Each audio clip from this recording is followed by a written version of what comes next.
오늘 성경에 보면 성질이 대단히 급한 사람, 두 사람의 만남이 나옵니다. 1절에 보면요, 바울이 공회를 주목하여, 산헤드린이라고 하는 일종의 유대인들의 국회 같은 곳입니다. 로마의 속국이었다 그러지만 당시에 나름대로 자치를 하고 있었죠. 그 공회입니다. 국회 같은 그런 곳에 왔습니다. 주목하여 이르되, 여러분 형제들아, 오늘같이 나는 범사의 양심을 따라 하나님을 섬겼노라 라고 한마디 하니까 대제사장 아나니아라는 사람이 바로 바울 곁에 있는 사람들에게 그 입을 치라 명합니다. 마음에 안 들어서. 이러면 안 되죠. 재판하잖아요. 그렇죠? 들어보고 판결해서 어떻게 해야 되는데 그냥 때리라 그러는 거예요. 대단히 성질 급한 사람입니다. 근데 그 다음에 또 한 사람, 성질 급한 사람이 있어요. 3절에 보면 누구예요? 바울이 이르되, 발끈해가지고 회칠한 담이여. 이거 굉장한 모욕입니다. 하나님 너를 치시리로다. 네가 나를 율법대로 심판한다고 앉아서 율법을 어기고 나를 치라 하느냐. 맞는 말이에요. 맞는 말인데 너무 강한, 너무 발끈하는 반응이죠. 그래서 사실 이 본문이요, 많은 주석가들을 이렇게 시험에 빠뜨립니다. 이 바울을 어떻게 생각해야 되느냐, 이게 좀 잘못한 거 아닌가. 그래도 어떻게 이해해 주려고 하는 주석들도 많은데요, 우리가 알아야 될 점은 성경은 위인전이 아니라는 사실입니다. 위인전은 그렇죠. 일단 누가 위인이 되고 나면, 위인의 반열에 오르고 나면요, 그 사람 어려서부터 모든 일들이 다 이렇게 아주 이상적으로 윤색이 되죠. 뽀샵하듯이. 그리고 본래 그 사람 모습이 아닌 경우가 많아요. 여러분, 이순신 장군은 어려서부터 늘 정의롭고 용맹했을까요? 세종대왕은 젊은 시절부터 늘 지혜롭고 품이 넓었을까요? 여러분, 성경은 어떤 인간도 위인으로 묘사하지 않습니다. 뽀샵하지 않습니다. 그대로 보여줍니다. 사도행전은 바울 위인전이 아니에요. 바울은 사실 처음부터 성질이 대단히 급한 사람이었습니다. 내 생각이 아니다 그러면 참지를 못해요. 바로 행동에 나섭니다. 죽이려 다녔잖아요. 그런데 예수 믿고 많이 바뀌었습니다. 많이 온유해졌습니다. 그러나 완벽하진 않아요. 오늘 이 말씀 보면요, 아직 성질 살아있네. 그 성질 완전히 다 죽은 건 아니네 하는 거 알 수 있습니다. 우리가 자주 하는 말, 나는 공사 중입니다. I am under construction. 무슨 말이야 그랬어요? 나는 아직 인간이 덜 되었습니다. 바울도 그럴까요? 네, 그렇습니다. 되어가는 중이에요. 빌립보서 3장에 보면 바울 스스로가 그런 말 했습니다. 내가 온전히 이루었다 함도 아니요, 그리스도께서 잡힌 바 된 그것을 잡으려고 열심히 달려가는 중에 있는 사람입니다 했습니다. 물론 우리 같은 사람들 수준에서 보면 바울은 정말 훌륭한, 까마득히 멀리 있어서 거의 완벽해 보이는 사람이지만 바울에게도 뭔가를 배워야 할 것이 있었습니다. 오래 참음이죠. 온유함이죠. 그리스도의 온유함을 본받아야 했습니다. 그리고 대제사장 쪽을 보면요, 이런 면이 있습니다. 대제사장인데, 이스라엘의 영적인 지도자인데 어떻게 그렇게 처신이 가벼운가. 이런 사람도 대제사장 대접 해줘야 되나? 그 고민이 이 본문에 있는 거예요. 여러분, 이런 고민은요, 오늘까지 계속됩니다. 목사가 목사 같아야 존중하지 하는 쪽이 있고요, 그래도 목사님이니까, 주의 종이니까 존중해야 됩니다 하는 쪽이 있습니다. 아버지가 아버지 같아야 아버지 대접하지 하는 사람도 있고요, 그래도 부모님이잖아요 하는 쪽도 있습니다. 임금이 임금 같아야지, 대통령이 대통령 같아야지. 그래도 대통령은요, 선거 때마다 바꿀 수 있잖아요. 임금은요, 20년이고 30년이고 죽을 때까지 버텨야 됩니다. 그것이 로마 제국의 가장 큰 고민이었습니다. 어느 사회나 이런 고민이 있는데 사실 성경은 이것을 어느 한쪽으로 딱 정해서 말하지 않고 있습니다. 우리에게 고민건지를 던져주고 있습니다. 바울 당시에 로마 황제는 네로였습니다. 여러분, 그러나 이때까지만 하더라도 네로가 그런대로 괜찮았습니다. 아주 흉악하진 않았습니다. 그러나 누가복음이 기록될 당시에는 이미 그가 얼마나 악명 높은 황제였는지 판명이 났던 때였습니다. 그리고 바꿨잖아요. 네로를 쫓아내고 그 후에 수많은 황제들이 암살되고 축출되고 그랬습니다. 그러니까 이 황제가 황제 같지 않으면 갈아치워야 되겠다 하는 생각이 공유되기 시작하자. 그러고 보니까 갈아치울 인간이 너무 많은 거예요. 이 인간은 이래서 싫고 저 사람은 이래서 마음에 안 들고 위험하고요. 리더십에 대한 로마인들의 고민 가운데 이런 용어가 있었습니다. 포테스타스라는 말이 있어요. 라틴어로 권력, 아우토리타스, 권위입니다. 초대 황제 아우구스투스가 이런 말을 했어요. 나는 그 후에 나는 권위에 있어서는 내 동료들을 능가했지만 권력에 있어서는 별 다를 바가 없었다. 여러분, 세계 모든 정치인 중에서 역사상 가장 정치적인 천재라고 일컫는 아우구스투스가 그랬어요. 권력을 확대하는데 그렇게 큰 관심이 없었습니다. 자신의 권위를 세워가는데 굉장한 영향력 혹은 도덕적 권위라는 말로도 쓰기도 하는데, 이 아우토리타스, 그걸 알았습니다. 진정한 힘은요, 이 무력과 권력에서 나오는 것이 아니라 형식적 법적 권력이 아니라 권위에서 나오는 영향력이라는 거죠. 예수님은 어땠을까요? 예수님은 포테스타스, 아무 권력이 없었습니다. 그러나 아우토리타스 면에서는요, 권위가 있는 분이었죠. 이는 그 가르치시는 것이 권위 있는 자와 같고 그들의 서기관들과 같지 아니함 일러라 했습니다. 이 권위는요, 헬라어로 엑수시아입니다. 에크우시아, 영어로 out of the essence, 본질로부터 나오는 것이 권위다라고 하는 굉장히 재미있는 아이디어가 들어있습니다. 권위라고 하는 것은 내가 폼 잡는다고 뭐 이렇게 연기한다고 가질 수 있는 것이 아니다. 본질로부터 나온다라고 하는 것입니다. 오늘 이 성경에 나오는 공회, 이 산헤드린은 국회 비슷한 곳인데, 이 산헤드린에 이스라엘의 엘리트들이 모였는데 권위 있는 사람이 없었습니다. 물론 이게 늘 그랬던 것은 아닙니다. 여러분, 사도행전 5장에 산헤드린이 나왔던 거 기억하십니까? 볼까요? 그들이 듣고 크게 놓아요. 사도들 없이 하고자 할세. 굉장히 분노하고 흥분했던 상태입니다. 무슨 일이 벌어질 것 같은 상태였어요. 그런데 바리새인, 누구요? 가말리엘은 율법 교사로 모든 백성에게 존경을 받는 한 사람이 있었습니다. 이 사람이 사태를 끌고 갑니다. 그리고 평화적으로 차분하게 잘 해결하죠. 우리가 보았습니다.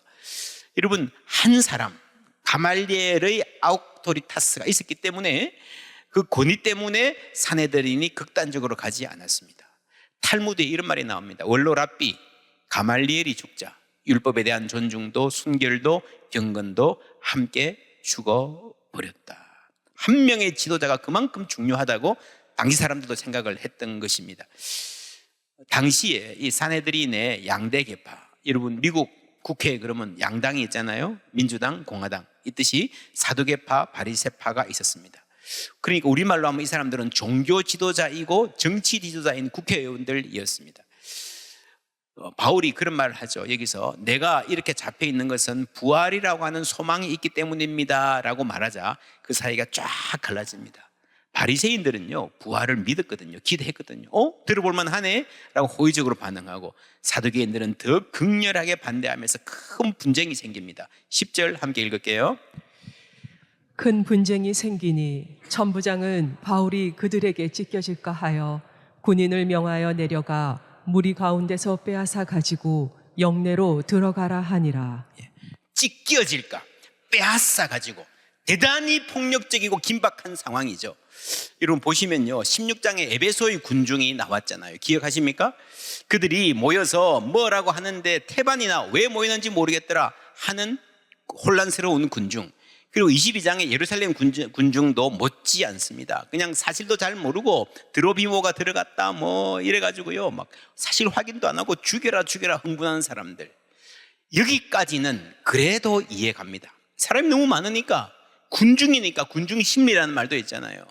여러분 당시 사회의 지식인 사회에서 압도적인 이데올로기는요 군중들이란 본래 못 배웠고 생각할 능력이 없기 때문에 쉽게 흥분하고, 그래서 이 군중들에게, 백성들에게 데모크라시 맡겨놓으면요 나라 망한다는 생각이 했었습니다.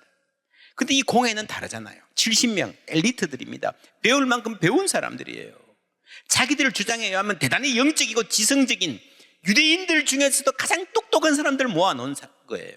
점잖은 사람들 모인 거예요. 그러면 여러분 무슨 품격 있는 결과가 나와야 되지 않겠습니까? 품격까지는 아니어도 좀 상식적인 모습을 보여야 되잖아요. 근데 결과는요, 사람을 찢어 넣을 것 같은 그런 엄청난 분쟁, 재판 절차는 어디 다 가고요. 그래서 그 귀족들이 이 군중들을 업신여기고 백성들을 업신여겼지만 자기들도 더했으면 더했지 결코 낫지 않았습니다. 그런 난동을 오늘 이 성경이 보도하는 거예요. 바울이 사내들인의 그 난동을 보고 어떤 생각을 했을까요? 그 얄팍하고 천박함을 보고요, 기가 막혔을 것입니다. 아, 우리나라가 어떻게 이렇게 됐나. 옛날에 가말리엘 스승도 생각나고요. 사실 스승 가말리엘이 계실 때는 바울은 스승의 그런 온건한 태도에 대해서 굉장히 불만이었겠죠. 그러니까 자신의 과거도 돌아보게 되고요, 더욱더 비참한 마음으로 낙심했을 것입니다. 그날 밤에 11절 함께 읽습니다. 그날 밤에 주께서 바울 곁에 서서 이르시되 담대하라. 내가 예루살렘에서 나의 일을 증언한 것 같이 로마에서도 증언하여야 하리라 하시니라. 하나님의 입으로 네가 로마에서도 증언하여야 하리라는 말씀을 주십니다. 바울이 굉장히 혼란스러워하고 낙심할 때입니다. 그럴 때는 우리가 사람이 비전이 흔들리는 거거든요. 내가 어떻게 가야 되는지 잘 모르겠거든요. 바울은 에베소에서 자신의 입으로 로마도 보아야 하리라 했습니다. 밀레도와 가이사라에서 결박당해도 예루살렘에 가겠습니다. 사람들 막 말리는데도요, 그러면서 주님의 뜻입니다, 할 일이 있을 것입니다 하고 왔어요. 그 예루살렘 방문에 나름대로 그림이 있고 목적이 있었던 겁니다. 그렇게 왔는데 사실은 실패한 것 같아요. 폭동 속에서 잡혀 죽을 뻔하고요, 찢겨 죽을 뻔하면서 야, 내가 이대로 죽는 건가? 이게 뭐지? 싶었을 것입니다. 그렇게 혼란스러워하는 바울에게 하나님이 너 로마에 가서도 증언해야 된다라고 화근해 주시는 거예요. 응답을 받는 겁니다. 여러분, 우리가 하나님의 인도함을 구하고 인생의 인도함을 받을 때요, 한 번에 명확하게 딱 부러지게 나오는 경우는 잘 없습니다. 이게 마치 여러분 학교 다닐 때에 수학 문제 풀던 기억나십니까? 수학 문제 풀 때 문제가 있으면 내가 아는 공식들, 뭐 풀었던 경험들 막 총동원해가지고 애쓰면서 낑낑거리면서 궁리하잖아요. 답은 있습니다. 어디에 있죠? 책 맨 뒤에. 책 맨 뒤에 답은 있어요. 근데 그거 보고 이게 답이다 하는 건 아무 소용없습니다. 푸는 과정이 중요해요. 푸는 과정. 최선을 다해서 나름대로 궁리하고 추측하고 순종하고 분별하면서 하나님의 뜻을 찾아가는 과정이 우리에게 필요한 것입니다. 그러면서 야, 이거 내가 잘못 가고 있지 않은가, 내가 잘못 선택했나 싶기도 하고요. 그런 시행착오를 겪어가면서 불안의 시간을 견뎌가면서 하나님의 뜻을 분별해가는 가운데에 어느 시점에 오면 그게 분명해지는 겁니다.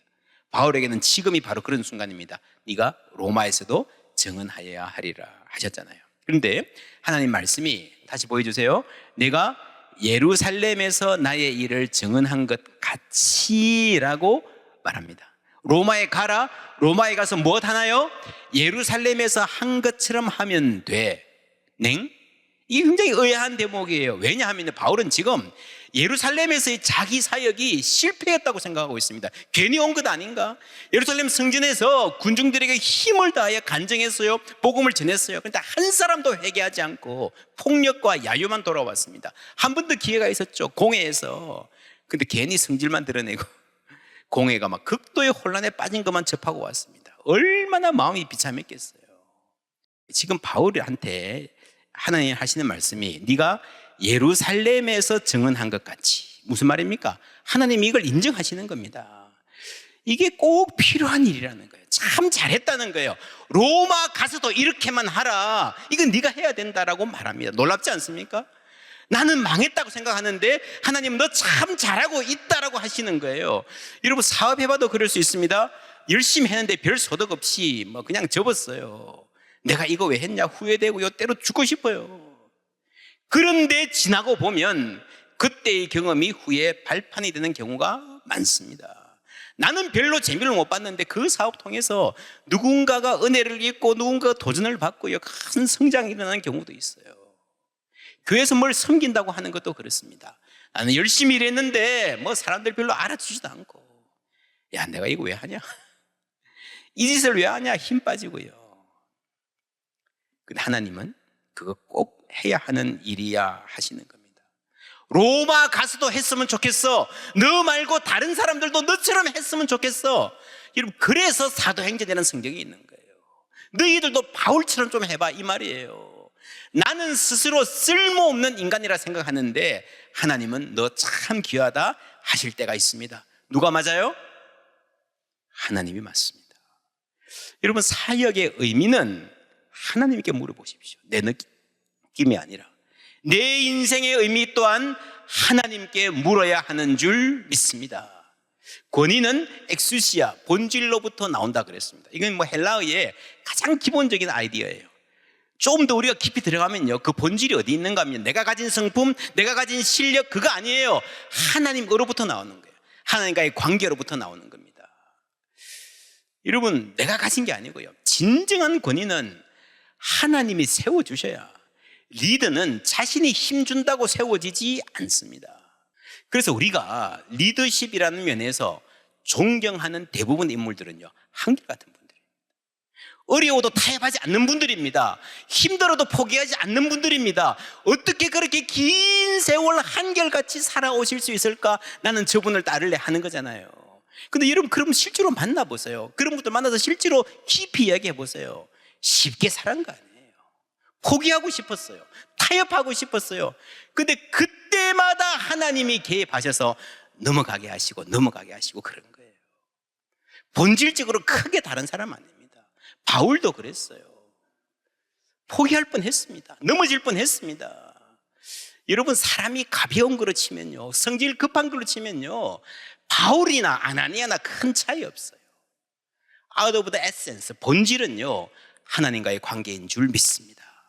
모세가 백성의 지도자잖아요. 모세는요, 아무 타이틀이 없습니다. 왕도 아니고 제사장도 아니에요. 아무것도 아니에요. 유일한 모세의 타이틀이 뭔지 아십니까? 그는 하나님과 대면하여 아시던 자요. 할렐루야. 하나님과의 관계가 리더십의 핵심인 겁니다. 그것이 우리의 본질인 것입니다. 그래서 정말 부족하고 연약한 사람들도 하나님께서 붙잡아 주시고 이끌어 가시면서 리더로 세워 가시는 거예요. 그래서 바울이 그랬잖아요. 나된 것은 하나님의 뭐라? 은혜라. 여러분, 이게 그냥 하는 말이 아니에요. 겸손한 척 하는 말이 아니에요. 정말 절절히 하나님이 그때 도와주시지 않았으면요, 바울이 바울 될 수 없었습니다. 그리고 지금 바울이 씨앗을 뿌리는 이 사역에 있어서 아주 중요한 영적인 교훈이에요. 씨앗이 깊이 파고들 틈은 어디에나 있다는 겁니다. 여러분, 공회 사람들이 모였잖아요. 전부 다, 이 70명이 전부 다 나를 대적하는 것 같아. 말이 안 되는 것 같아. 단단하게 굳어 있는 것 같아. 그러니까 여러분, 그렇지 않아요. 죽은 자의 부활이라는 소망 한마디 딱 꺼내니까요, 쫙 나뉩니다. 여러분, 사람들이 아무리 모여 있어도요, 똑같아 보여도요, 그 안에 사람들의 생각은 전부 다 다르게 되어 있습니다. 누군가가 마음을 열 수 있습니다. 공회라고 그랬잖아요. 예수님 살아계실 때도요, 그 바리새인 공회 회원 중에 니고데모라는 사람이 있었습니다. 밤중에 예수님 찾아왔잖아요. 공회 와서 앉아있지만 그 마음에 갈급함이 있는 거예요. 아리마대 요셉, 예수님 장사 지낸 분도요, 공회 회원이었습니다. 그래서 우리가 살아가면서 여러분, 지혜 있는 사람은요, 어떤 종류의 사람들을 도매급으로 속단하지 않습니다. 저 사람들은 다 이런 사람들이야, 포기해. 그렇지 않습니다. 아무리 강고해 보이는 사람들 가운데도 생명의 씨앗이 심겨질 틈이 있는 줄 믿습니다. 여러분, 다들 소리 지르고요, 난장판인 같지만요, 그래도 그 안에 새겨 듣는 사람들이 있는 거예요. 다들 졸고 있는 것 같아도요, 눈이 반짝하는 사람이 있고 가슴이 뛰는 사람이 있는 줄 믿습니다. 그래서 씨가 심겨지는 거예요. 무신론자들, 다 무신론자들이야. 근데 여러분, 그 가운데도요, 마음이 열리는 사람이 있어요. 안티크리스찬 마찬가지입니다. 지독한 안티크리스찬들 중에서도요, 그 안에 틈이 있고 그 안에 고민이 있고 복음의 씨가 심겨질 수 있습니다. 바울 스스로가 안티크리스찬이었잖아요. 안티크리스찬은 언제부터 생겼습니까?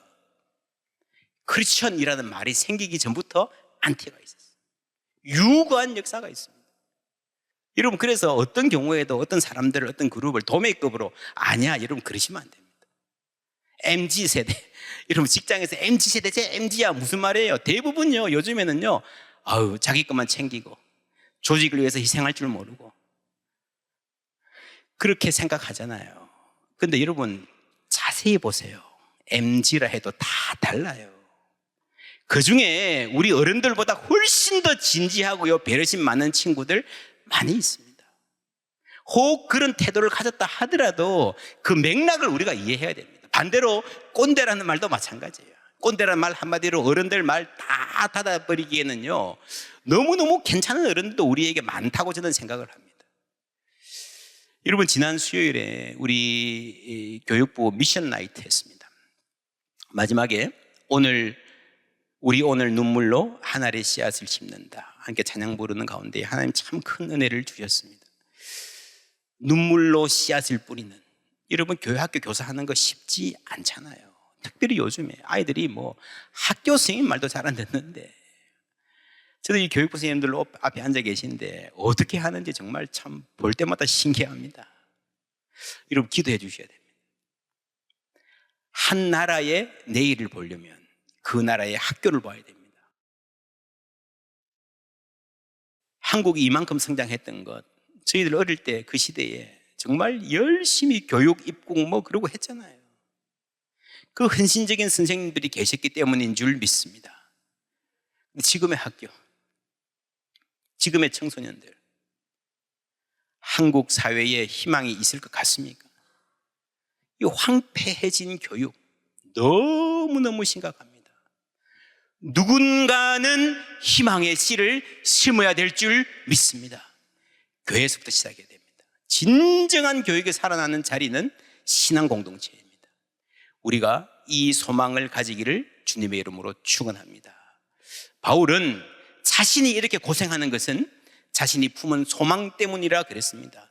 여러분 사람이 희망이 생기면요 그날부터 대가를 치러야 됩니다. 한 젊은이가 대충 살다가 뭔가를 이루겠다고 결심했다고 하십시다. 그날부터 삶이 힘들어지는 거예요.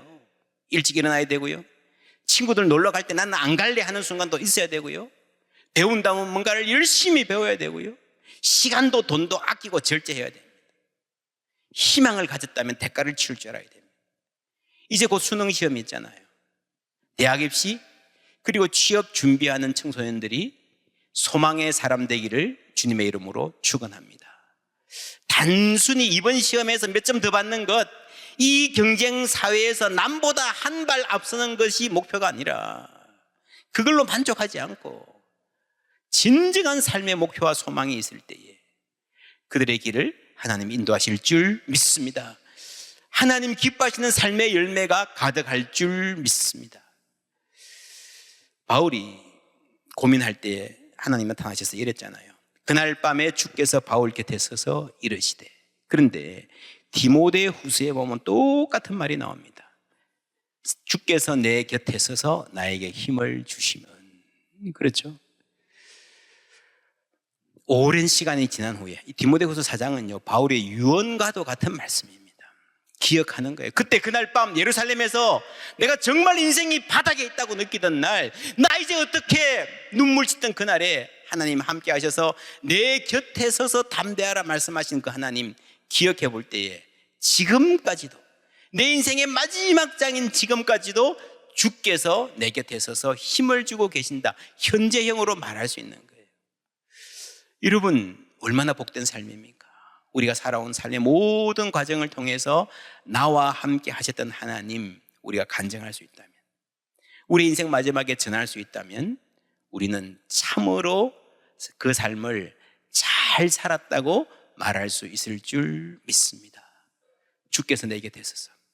여러분 주님께 힘을 얻고 더욱더 주님 의지하는 삶, 그래서 우리를 보고 우리 자녀들도 우리 후세들도 주님 의지하는 삶 살게 되기를 축원합니다.